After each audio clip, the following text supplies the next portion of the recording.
welcome to the Dynamic Duel Podcast, a weekly show where we review superhero films and debate the superiority between Marvel and DC by comparing their characters in stat-based battle simulations. I'm Marvelous Joe. And I'm his twin brother, Johnny DC.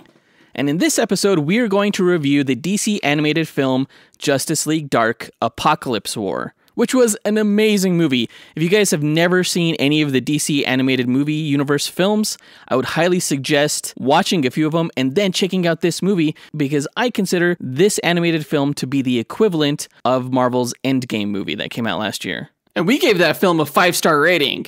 So is Justice League Dark: Apokolips War just as good? Guess you'll just have to stay tuned to the episode to find out.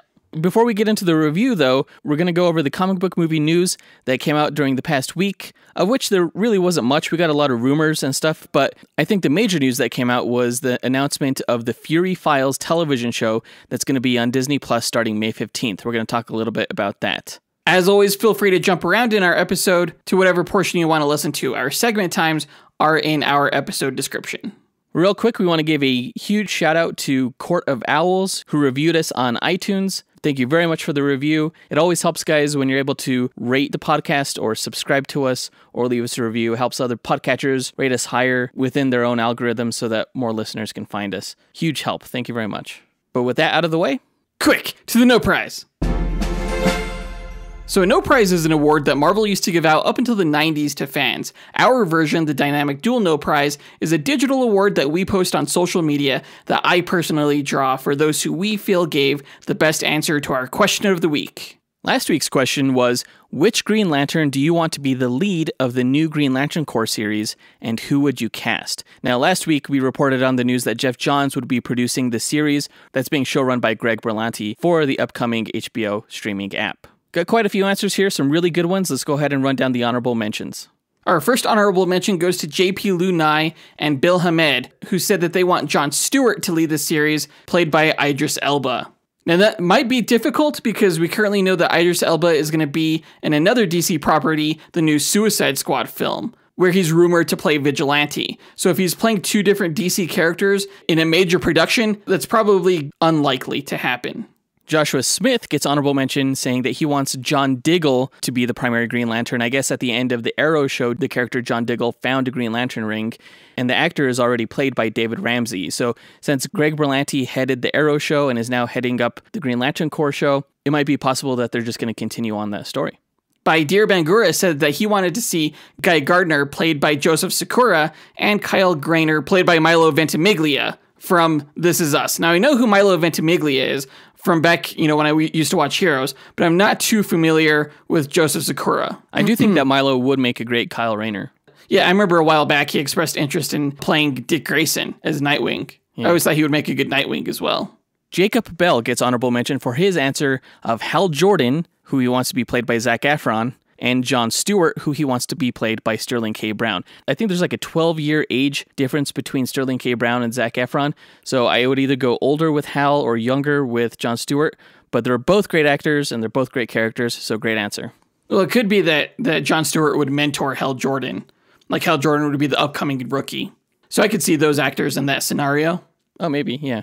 Iranagami gets honorable mention for his answer of Sinestro, played by Luke Evans. I have, for the longest time now, wanted to see Luke Evans play Sinestro. I think he would do a fantastic job in that role. Well, he has like a similar mustache, right? He looks right. A lot like him, yeah. That'd be a great casting choice. And I think having the villain star in the series, rising up in the Green Lantern Corps and detailing his turn toward the yellow side would be pretty interesting. Jeff Miles Jr. gets honorable mention for his answer of Alan Scott, who is the Golden Age Green Lantern. He wants Alan Scott to mentor the rest of Earth's Green Lanterns, and said that Alan Scott should be played by Ed Harris, and he wants to see Channing Tatum as Hal Jordan, Lance Gross as Jon Stewart, and Chris Sheridan as Guy Gardner. And I love the casting of Ed Harris. He would play a fantastic Alan Scott, though Alan Scott has never actually been a member of the Green Lantern Corps, as far as I know. They could do a retcon. He could be for the purposes of this series. Yeah. Sana Farhuman gets honorable mention for his answer of Jessica Cruz, played by Eiza Gonzalez, and Simon Baz, played by Mena Moussaad. I actually love both of those casting choices. I think Eiza Gonzalez really looks a lot like Jessica Cruz from the comic books, and Mena Moussaad is the actor who played Aladdin in the live-action Aladdin movie. I think he'd be a great Simon Baz. Really good, strong choices there. And our final honorable mention goes to Caleb Albers, who said that Guy Gardner, Hal Jordan, and Jon Stewart should be the series leads, played by Cameron Monaghan, Jensen Ackles, and Ricky Whittle, respectively. And all three of those actors sort of have like comic book roots in other series that they've played in. Like Cameron Monaghan was the Joker in the Gotham television series. Jensen Ackles was, of course, in Supernatural, and that has its own comic. And Ricky Whittle starred in the American Gods television show, which was written by Neil Gaiman. Yeah, lots of comic book cred there in that cast. But the winners of this week's No Prize go to Miggy Madangian and Michael Haggerty, mainly for their casting choice regarding Jon Stewart, who they said should be played by John David Washington. He, of course, is Denzel Washington's son and was the lead in Spike Lee's Black Klansman. He's also going to be starring in Warner Brothers' upcoming Christopher Nolan film, Tenet. And because of his connection to Warner Brothers through that film, of all of these casting choices, I think that one is probably the most plausible and the most likely. Yeah, Michael Haggerty went a few steps deeper and also cast Camila Mendez from The Riverdale Show as Jessica Cruz and Steve Howey as Guy Gardner. And those are both great casting choices as well. Yeah. So good job, guys. Congrats again to Miggy Madangian and Michael Haggerty. You guys win this week's No Prize. If you, the listener, want to win your own No Prize, go ahead and stay tuned to later on this episode when we ask another question of the week. Now that that's done, on to the news.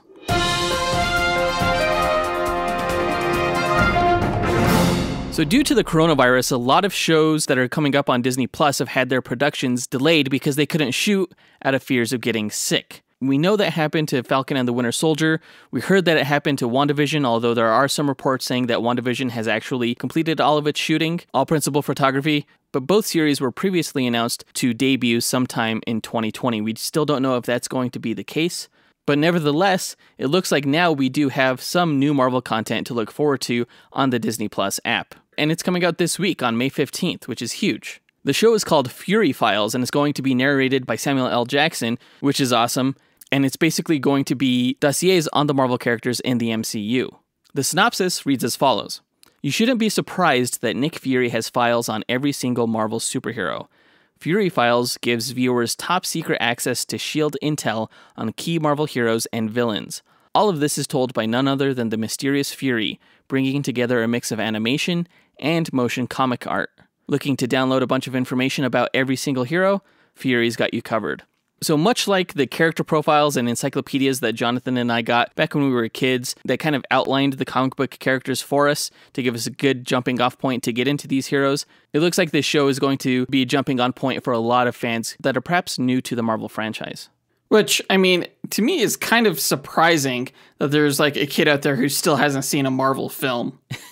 You know? I wonder if these profiles are going to be of the characters we know from the MCU, or if they're going to branch out into other characters like Kamala Khan, Ms. Marvel, or maybe some of the upcoming characters like Shang-Chi. That's a great question. Well, we do know that the show is going to use like motion comic art. So the fact that they're going to be telling these stories through the comics does raise the query of whether or not these are going to be the comic book backstories of the characters or the movie backstories. Or if they're just going to take frames from the comics that happen to coincide with their movie histories.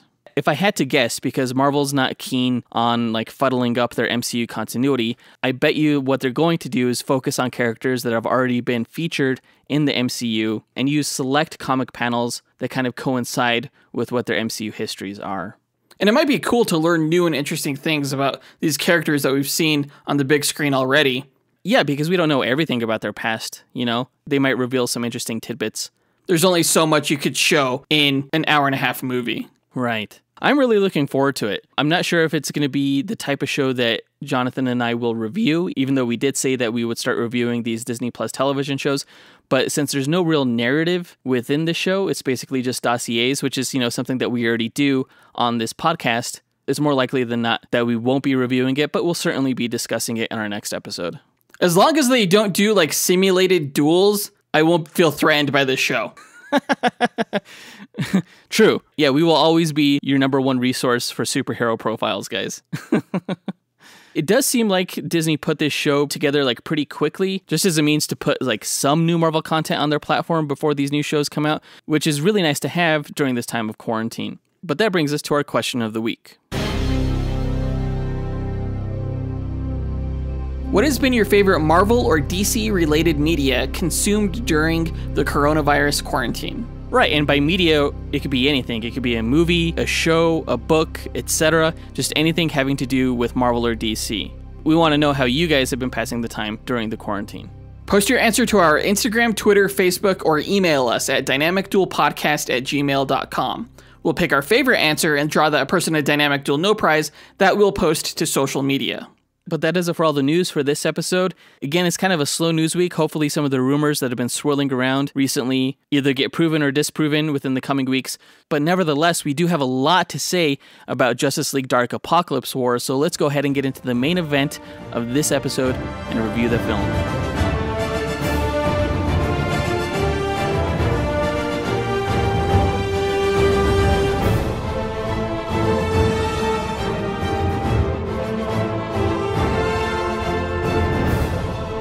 Okay, so Justice League Dark Apokolips War is the hard-hitting conclusion to the DC animated movie universe, which started in 2013 with the animated film Justice League The Flashpoint Paradox, which we reviewed last year and thought was fantastic. Yeah, it was really good. I thought this movie was even better, actually. Now, for clarification, the DC animated movie universe is not a reference to all of DC's animated films. It's just a reference to this specific continuity that many of the recent DC animated films have been a part of. Right, yeah. Now, including Apokolips War, there has officially been 15 films set in this universe, or 16 if you include Constantine City of Demons, which I do because that movie was amazing. If you've listened to our podcast for a while, you'll know that I haven't seen all 16 films, and we only started reviewing them in early 2018, beginning with Suicide Squad Hell to Pay. And I kind of regret that. I wish we had started earlier, because while you can consider Apokolips War the animated DC version of Avengers Endgame, it didn't quite have the same emotional impact for me, I think because I haven't seen all of the films in this animated universe.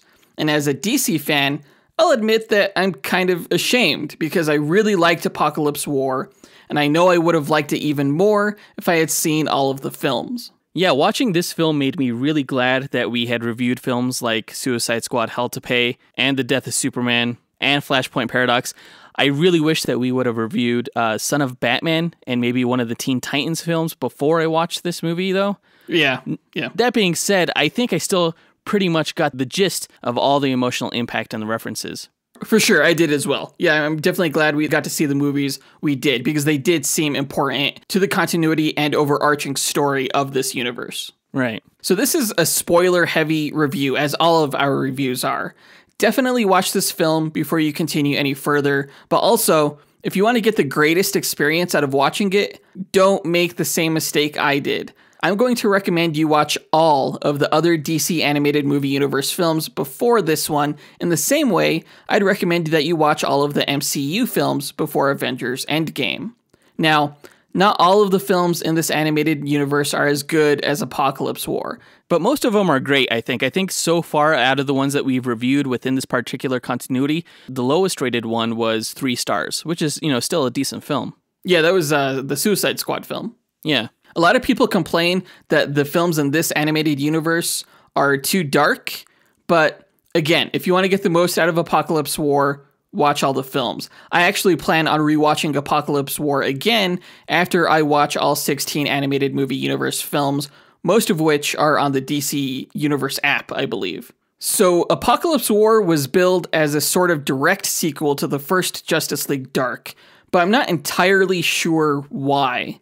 This film has ties to Justice League Dark for sure, but it also has ties that go as far back as the Flashpoint Paradox and its sequel, Justice League War. Now, in Justice League War, we saw the formation of the Justice League team when Darkseid invaded Earth for the first time.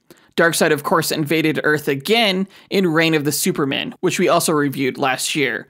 And in the final scene of that film, we first saw the Justice League talking about taking the fight to Apokolips. And that scene is really the setup for Apokolips War. When the first trailer for this film came out and we learned it was going to be the end of this animated universe, we mentioned that it might be similar to Avengers Endgame. And it was. Like in Endgame, my mind was kind of blown in the first 10 minutes of this film because major surprises and events happen that I thought would be saved for the third act. But this film has much bigger balls than Endgame. Heroes actually die. A universe actually ends. It's the most daring, unapologetic, and bittersweet superhero film I've ever seen. Yeah, this movie is every bit as climactic and rousing and enjoyable as Endgame was, but it's even more final than that movie was. Yeah. Like Avengers Endgame, that continuity gets to keep going. You know, they fixed everything. In this movie, they do fix everything, but in the last few seconds of the movie, when they establish that everything's going to be reset again with a new flashpoint. Exactly. They save the day, but not the world. And interestingly, despite how dark the film is, it's also satisfying. And it really makes me wish they would have adapted all of the films in this animated universe into live action, so they'd be consumed by a broader audience. Yeah. You know what this movie's plot kind of reminded me of? It reminded me of the synopsis that you gave a few podcast episodes ago, which was an explanation of what Zack Snyder's vision was for the Snyder Cut of Justice League and its subsequent sequels. Yeah, it's like a condensed version of that, right? But I thought this Apokolips War movie was even better than your description of Snyder's vision. And it may be the closest thing we ever get to it. So all the more reason to appreciate it. Yeah. Now, I'm not sure how general audiences would have responded to the ending we got here in this film, but it's kind of cool how DC has this built-in universe reboot device in the character of the Flash. It's essentially Deus Ex Machina, which I usually hate in storytelling, but here I didn't mind it because it didn't happen until after the main villain Darkseid was defeated. If you're not familiar with Deus Ex Machina, it's Latin for God from the Machine. In ancient Greece, they loved tragic plays where everyone would die at the end. In the final scene, though, to bring hope back to the audience, an actor dressed as Apollo or some other Greek god would be lowered onto the stage, usually via a rope or like a rudimentary machine of some kind, and start pointing at things, bringing people back to life and restoring order. In modern storytelling, it's a device used by lazy writers to save the day in a way that's unexpected or not foreshadowed in any way. Like in The Wizard of Oz, when the Wicked Witch of the West dies from getting splashed by water, that's Deus Ex Machina. Right. And a good example in a superhero film is Superman reversing time by flying around the world in Superman the movie. That just kind of came out of nowhere. Right. But the Flash's ability to alter the timeline was foreshadowed several times in this film, and it's what allowed the writers of Apokolips War to go as far as they went with the story. They knew Warner Brothers was going to reboot DC's animated universe, so they got pretty much to do whatever they wanted in Apokolips War, and that kind of freedom resulted in some pretty amazing fan service, like a Trigon-possessed Superman versus Darkseid. Oh, yeah, just my body was not ready for that when it happened. Totally not. It was such an amazing inclusion in this end fight. Superman has never looked more metal. Yeah. Yeah, with his fiery cape and everything like that. That was so cool. Yeah, but it wasn't just that scene. It's like also Wonder Woman as the cybernetic leader of the female Furies, or like Paradooms. I mean, this film kind of has everything I never knew I always wanted to see.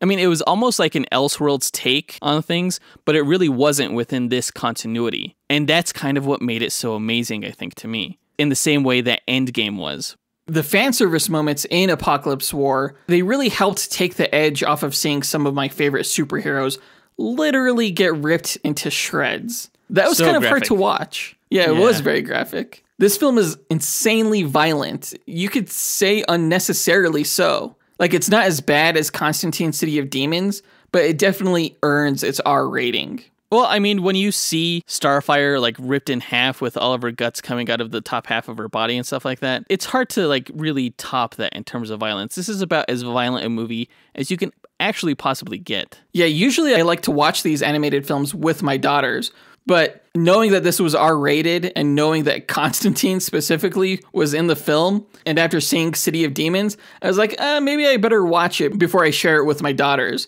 And yeah, they won't be seeing this one because they love Starfire. Yeah. Oh yeah, that'd be devastating to them.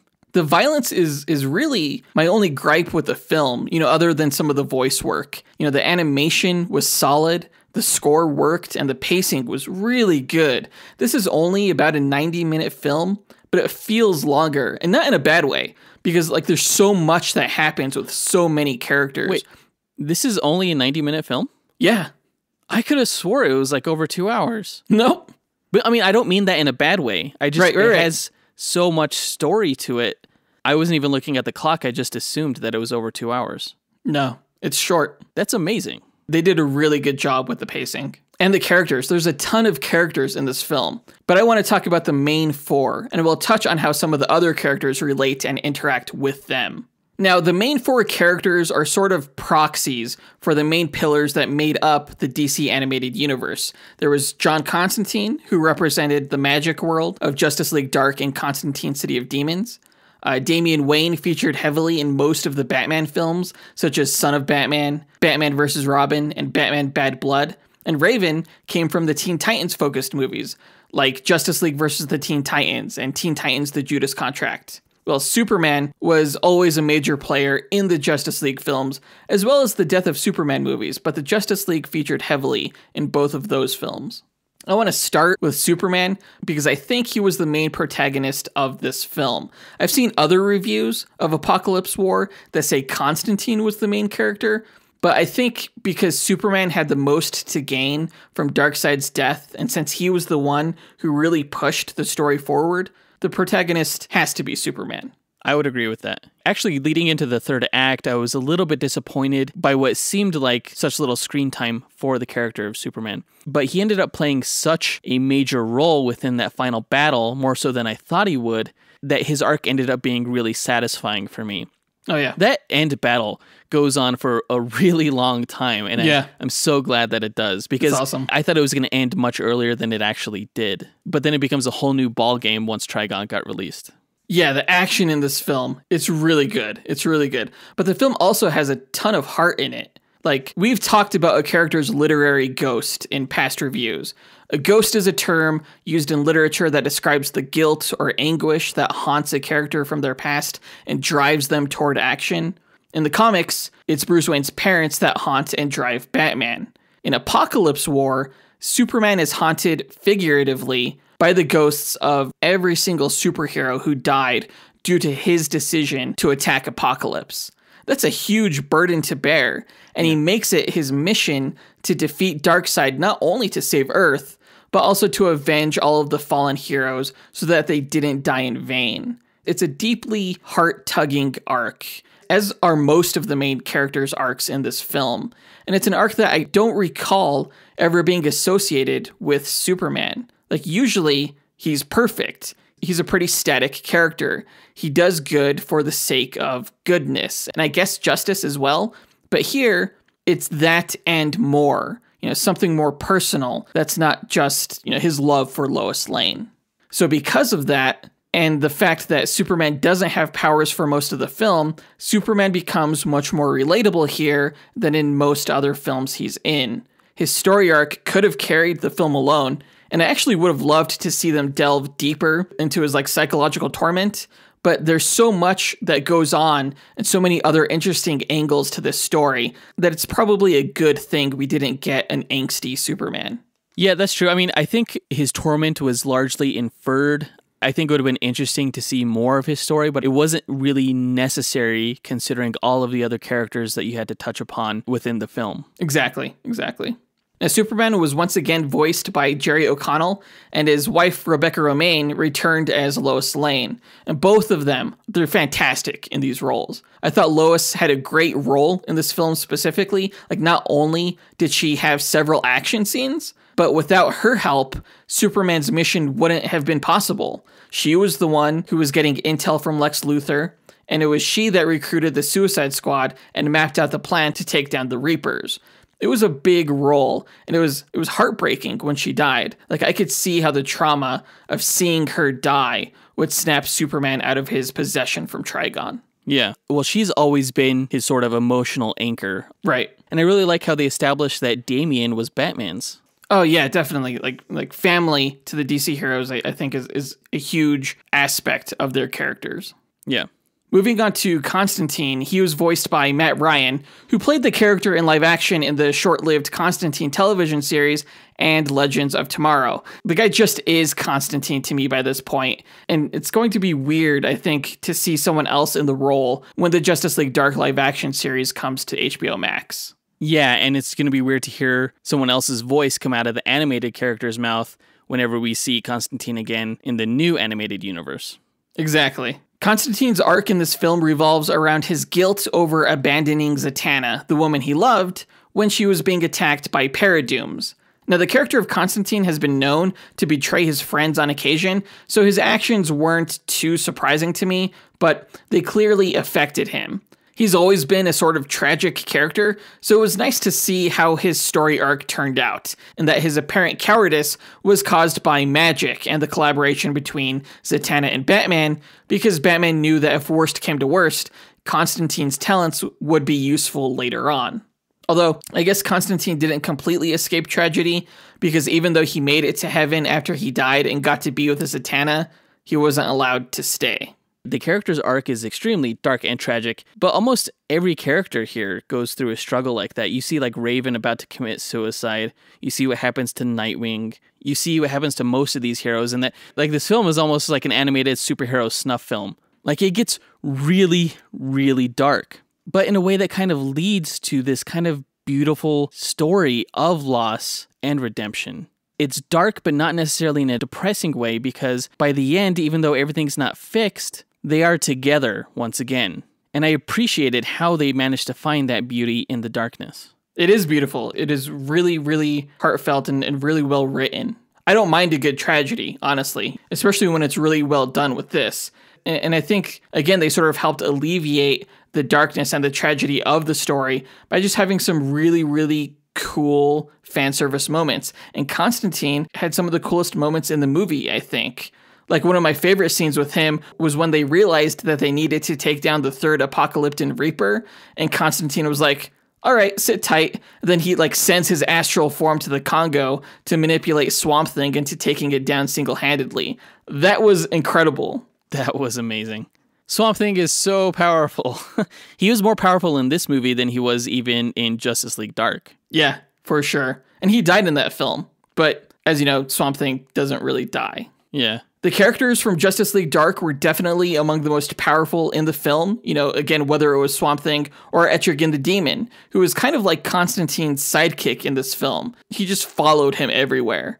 I do wish we would have learned like who died that made Etrigan so sad. Thought maybe that was a reference to Boston Brand Deadman, because we didn't see Deadman at all in this film, even though he played a major role in the Justice League Dark film. Oh, that's true. That's true. Although, can Deadman die? I have no idea. I assume he can. Like his spirit form could be attacked or something. I didn't really care for the voice work for Etrigan. It was pretty boring. My least favorite voice work in this film, though, goes to Damian Wayne. And I hate to say that, because I know it's been the same child voice actor, Stuart Allen, that has done the voice of Damian since his first appearance in 2014's Son of Batman. So while it's neat that the character has been able to age with the actor, I don't think puberty did any favors to his voice. I don't know why, but it took me out of the film every time Damian spoke. It just wasn't a good fit, in my opinion. His voice was just so sophomoric. His tone and the things that he was saying were too authoritative for a voice that young.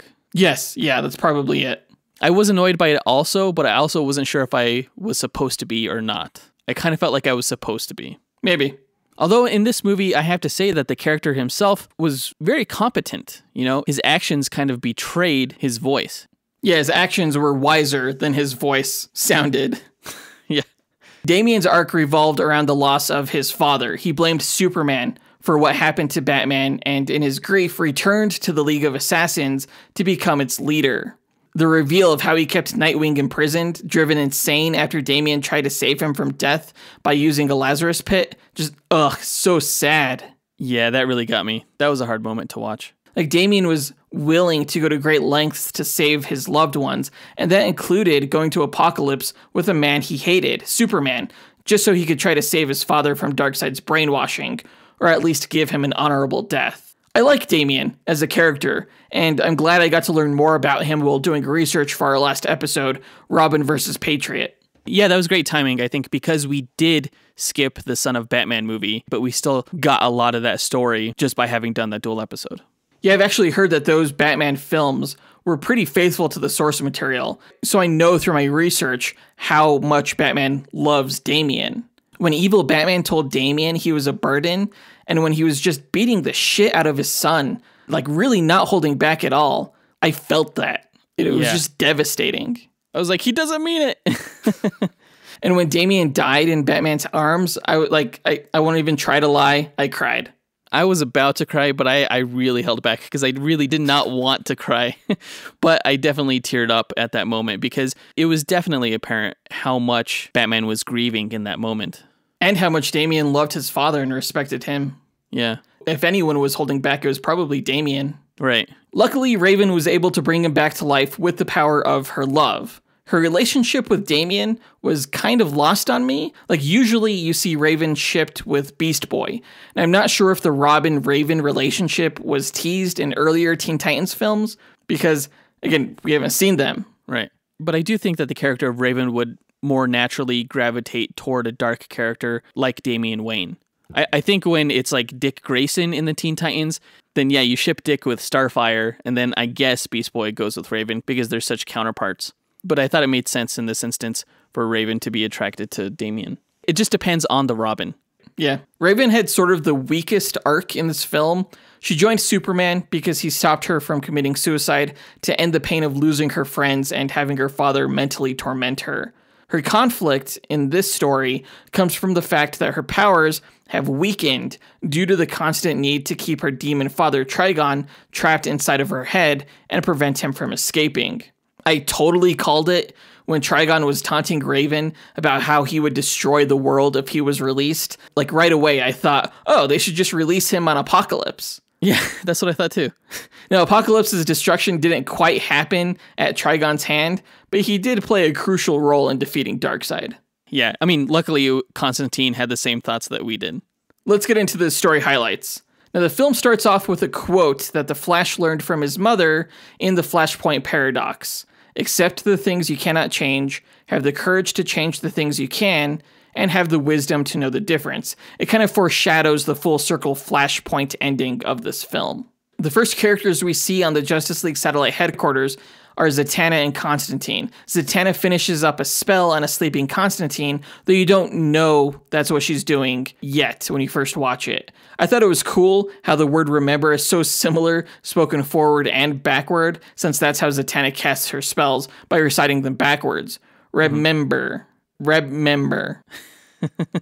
Constantine and Zatanna meet up with the rest of the Justice League, and Superman reveals evidence showing Darkseid is gearing up for another invasion. So they plan on stopping him on Apokolips beforehand. My stomach just sank when we saw Darkseid spying on the Justice League through Cyborg, learning their plan. I was just like, no! Right, yeah, because that's when you knew that he was coming and that they were all going to die in the process. And I thought that Superman was acting a little bit too aggressively, I thought. But then I remember that the context of this is coming off the back of Reign of the Superman, which is a story in which Superman died at the hands of a monster that Darkseid sent. So this is very personal for Superman. Oh, yeah. And he would be very gung-ho about stopping this guy. Yeah, absolutely. So the League boom tubes to Apokolips, and right away, they're met by a legion of Paradooms, which are hybrids between Parademons and Doomsday clones. And also, right away, my stomach, which had already sunk, just about fell out my ass, because we know from the death of Superman how much of a threat one Doomsday is. Right, much less a whole army of them. It was just insane, and a huge surprise. So early in the film, we jump 2 years into the future on Earth, which has been decimated by Apokolips and is now controlled by Darkseid. A depowered Superman and a weakened Raven find Constantine and Etrigan in a London pub, where they fend off parademons. Constantine takes them to a destroyed Big Ben, where we learn Darkseid and the Paradooms basically murdered almost everyone in the Justice League. Batman was reprogrammed to be Darkseid's second in command, and Superman was basically tattooed with liquid kryptonite. I don't understand why the liquid kryptonite didn't kill Superman, though. it seemed to just depower him, but I honestly think that putting that much liquid kryptonite in him would actually kill him.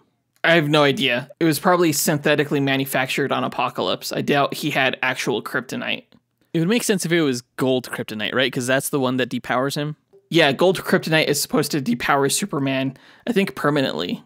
But I think just like low-level kryptonite poisoning, does the same trick. Darkseid's forces invaded Earth afterward and destroyed the Teen Titans who were guarding it. We also learn how Constantine abandoned Zatanna on Apokolips. Now, Constantine helps Superman and Raven find Damian, who they believe can help deprogram Batman. Meanwhile, Darkseid sends his Reavers to Earth to steal its magma, which will destroy the planet. It's revealed that Darkseid plans to use the magma to power an attack against Oa, the planetary base of the Green Lantern Corps, and Batman and Lex Luthor are helping push Darkseid's agenda on Earth. Superman and his allies are attacked by assassins and Lady Shiva, until Damian emerges to stop them from hurting Raven. I really liked that fight against the assassin ninjas, especially when Etrigan got involved, and the way he handled Lady Shiva was just hilarious. He just picked her up and she was struggling to kick him and everything, and it just wasn't doing anything. It was hilarious. It was kind of surprising to see Constantine go up against ninjas, teleporting and shooting lasers, like a bona fide superhero. I thought in general, if I have one gripe with this movie, I thought that Constantine was depicted too much as a warrior. He got really heavy into Dr. Fate territory, where he's able to conjure everything just on a whim, as opposed to setting things up and using tricks and artifacts and things like that. And incantations, yeah. Yeah. I agree. Typically you don't see him teleporting and leaving behind a stone column or freezing people or, a lot of the things he was doing here. So Damian agrees to join their team, and they go to Stryker's Island to meet with Lois Lane, who is able to recruit the Suicide Squad after beating Harley Quinn in a fight. That was so cool. I was not expecting to see the Suicide Squad in this movie, but once I did, I got even more of those Endgame vibes where I'm oh, they're just including everybody from all of these animated films. Everybody's in this movie. You had the Justice League characters, you had the Bat Family, you had Teen Titans, you had Suicide Squad. It was really amazing how they were able to fit everyone in this film. Yeah, especially because I don't remember seeing the Suicide Squad in any of the trailers for this film. Yeah, I don't either. I want to talk real quick about King Shark though. Was King Shark a woman in this movie? No, John Constantine is bisexual. Oh, okay. Because Constantine was talking about how King Shark was his ex, so I thought they gender bent King Shark. No, then he would have been Queen Shark. Oh, that totally makes sense. Now, does the character of King Shark always say King Shark is a shark? Is he like Groot? No. I don't know why they did that for this film. One of my favorite jokes in this film was when King Shark and Captain Boomerang were back to back, and King Shark was like, "It has been a pleasure to fight alongside you." And Captain Boomerang was like, "Oh, what the hell?" Yeah. Captain Boomerang was hilarious in this movie. Yeah, actually, was great. So was Harley Quinn. I thought she was done really well here. I thought she was done much better service here than she was in the actual Suicide Squad film. If I remember from that review, I think both of us were just really annoyed with the character and unsure as to why she was included in that story, because she wasn't really necessary except for comedic relief. And she wasn't even that funny. Yeah. But here, she actually was funny, I thought. She was definitely off her rocker. She was crazy. But in the best kind of Harley way. Yeah. Now, after that, we learned that Superman and Lois's plan is to have heroes attack the Reapers, drawing the Paradooms to Earth while they storm LexCorp, which has a boom tube generator, which they can use to get to Apokolips and set its power generator to go critical, blowing up Darkseid's planet while he's busy invading Oa. The teams get to work, with characters like Shazam, Batwoman, and Swamp Thing taking out the Reapers, while Superman, his allies, and the Suicide Squad take LexCorp. I thought it was really cool how they revealed during the attack on LexCorp that it was Lex that was the mole. Yeah, I figured it was. You should just never trust Lex Luthor. Yeah. But I thought it was cool how he worked with Lois and armed the heroes with kryptonite weapons that could go up against the Paradooms and everything like that. That was really cool. I always like when the villains have these hero moments. Yeah, it was cool that he gave Superman that battle suit without any strings attached. Yeah, because at the end of it all, Lex is first and foremost a survivalist. Absolutely. As Darkseid destroys Oa, Superman's strike team are attacked by a cybernetically enhanced Wonder Woman and her Furies, consisting of Martian Manhunter, Mara, Starfire, and Hawkman.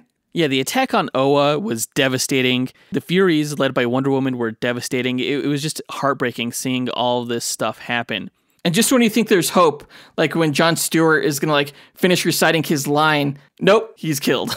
Throughout the entire final battle, like your hope ebbs and flows. They do a great job of playing with that. Like even up until like the last few minutes of the film, I'm still not sure what's going to happen. Yeah. Etrigan dies battling Wonder Woman, but Constantine is able to deprogram her using her own magic lasso of truth, which I thought was really cool. It was so clever. So Constantine. Yeah. Wonder Woman fends off the other Furies while the rest continue to Apokolips's reactor. There, they find the Flash forcibly running on a treadmill that powers the planet. As they destroy the treadmill, Constantine gets a vision of the Flashpoint world, as well as the workings of Apokolips, while helping calm the Flash's mind. Constantine leads the team to Cyborg, who's been integrated into the planet and acts as its CPU. He calls himself the Source Wall, which I thought was kind of a clever nod to the actual Source Wall from the comics. Yeah. Constantine uses techno magic to deprogram Cyborg, which also deprograms the Furies fighting Wonder Woman. I'm going to call bullshit on that one. Why? What the fuck is techno magic? That's not a thing. Like they just kind of gave Constantine whatever he needed to service the plot, really. Isn't that magic in comics in general? Not necessarily. Magic is like the opposite of technology. I rolled my eyes hard at that. Well, Constantine dabbles enough in all the various arts. I mean, why wouldn't there be a techno magic? Because it doesn't make sense. Don't worry about it. You don't know all the forms of magic. Constantine does. Or whatever. That was the most Deus Ex Machina moment of the entire film. I could see that. Yeah, definitely. Meanwhile, while this is happening, Lois, Lex, and the Suicide Squad defend LexCorp's boom tube generator from Paradooms. Back on Apokolips, Batman and Darkseid show up to confront Superman's team. Damian fights Bruce, and as Batman is about to deal the killing blow, he gets deprogrammed. Darkseid tries to kill Batman using his Omega beams, but Damian jumps in the way, getting hit with a fatal blow. His death unleashes Trigon from Raven, who possesses Superman, forcing him to kill Constantine. And that was shocking. I did not see that coming. That was really cool. And that was a great moment that kind of played on your hopes again, because you were like, oh, Constantine, he's a badass. He's going to actually summon Trigon to fight for them. But then, your hopes get dashed when Trigon declines, possesses Superman, and then right away kills Constantine. I was like, that did not go the way I thought it would. No. I love moments like that. Nothing ever good happens in the comics when Constantine summons a demon. It's just bad news. Yeah. Now, Trigon, Superman, and Darkseid fight until Batman and Cyborg broadcast a video call from Lois, who says goodbye to Superman before dying in LexCorp's self-destruct explosion. Yeah, that was really sad. But I did really like the Trigon-possessed Superman versus Darkseid fight. It always confused me how Superman was able to deflect Darkseid's Omega beams with his heat vision, but when he's possessed by Trigon, it actually makes sense because he would be that powerful. I did find that the Omega effect was wildly inconsistent within this film. Like sometimes it killed people, sometimes it just burned their flesh, like in the case of Damian Wayne. Yeah, and sometimes it just sliced right through people like blades, like in the case of Aquaman at the beginning of the film. Right. Oh God, that was horrible. I wonder why Aquaman didn't get turned into a Fury as opposed to Mira. Yeah, I'm not sure. Superman forces Trigon out of his body and fights Darkseid under his own returned power. Constantine meets Zatanna in heaven, who sends his soul back to his body. Damian is also resurrected by Raven's tears, and I was so happy that both of them came back to life. That was another huge surprise. Yeah, how did Raven bring back Damian? You said through her love, but she got a white costume after that? What happened there? Yeah, Raven in her white form is a more powerful version of Raven. She's completely purged of her demonic side, so she doesn't have to wrestle with that. And she could bring anybody back from the dead? Well, she has healing power. Oh, gotcha, because Damian wasn't fully dead at that point. He may have been, I don't know. As Superman fights Darkseid, Constantine and Raven restore Trigon to his natural body, who takes Superman's place in the battle against Darkseid. I like how Trigon was Darkseid's mine unless you want to fight me for him.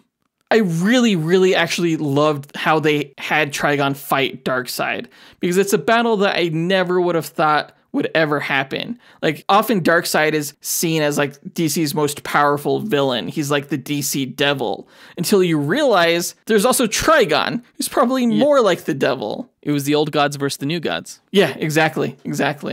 Really, really cool matchup. I like stood up out of my seat when that started going down. I was like, oh shit. Really great fan service. For sure. Now, Cyborg sends the heroes back to Earth while calling back the Paradooms, after which he boom tubes Darkseid, Trigon, and the Paradooms and the entire planet of Apokolips to nowhere.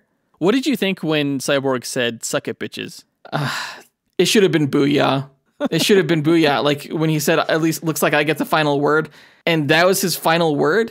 No. I don't know. I kind of really like "suck it, bitches" as a catchphrase more than booyah. Like, I would love if Cyborg just said that all the time. I could just hear him, like, in his Teen Titans Go voice, just like, "Suck it, bitches!" So back on the destroyed Earth, Batman calculates that the Earth has lost too much magma, and that will result in the death of 1 billion more people.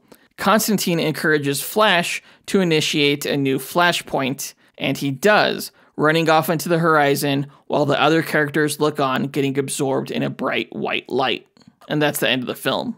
It was a little bittersweet because some of the characters had really found peace in that moment, such as Raven and Damian. You know, reality is going to be rewritten. Yeah, and they got to share their first and last kiss in that scene. Definitely bittersweet. And though the ending was ambiguous, it was still so satisfying. And cathartic. Yeah, it really was. I loved this film. I loved this film from beginning to end. And the crazy thing is that I know I would have liked it more if I had seen all of the films. Mm-hmm. Like, sure, it was violent, but it was also immensely satisfying. And it's kind of weird to see, like, a universe full of characters that you love, that you spent time with, just end.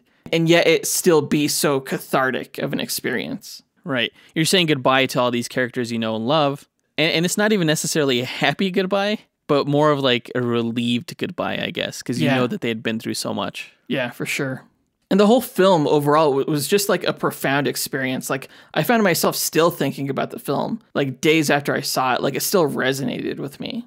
Yeah, kind of in the same way that Endgame kind of resonated for a while after you saw it. Just thinking about all the threads that had been started over the course of the better part of a decade had just kind of been tied up nicely. Yeah. And I think because of the experience and the enjoyment and the catharsis of watching this film, I think it's a 5-star film. I would absolutely agree with it. That was the first thing that I thought when I got done watching it. Of all of the DC animated films we've seen, and some of them have been really good, this is hands down my favorite. This is definitely the best of the bunch. It's going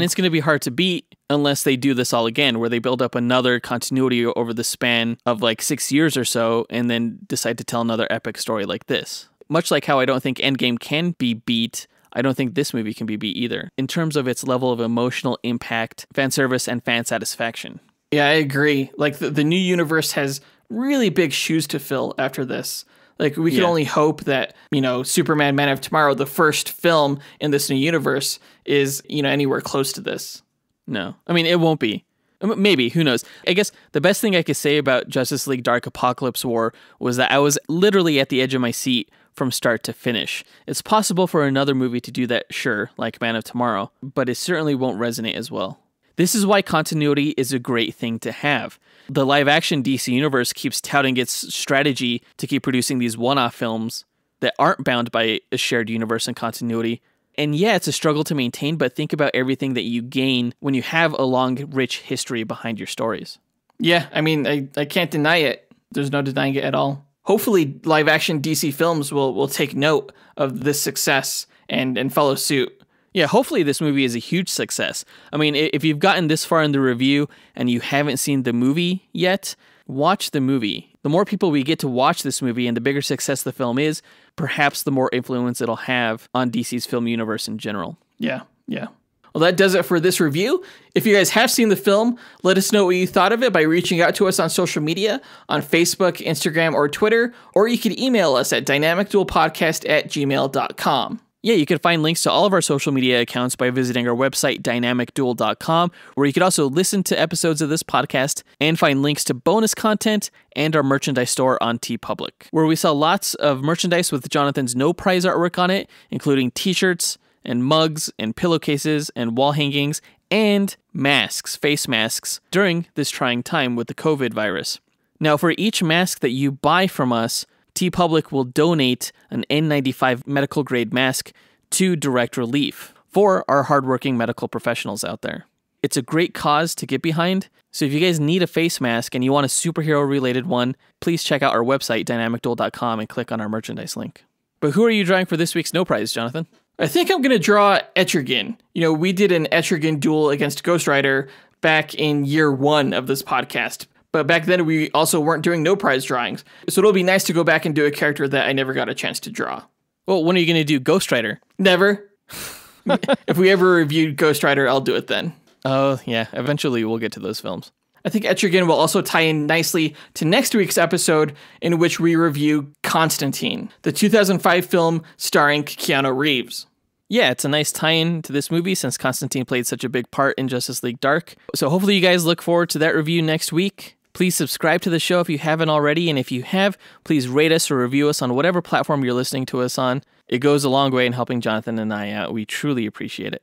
Special thanks to our executive producers, Jace Crump and John Spees. That does it for this episode. We'll talk to you guys next week. Up, and away. True believers.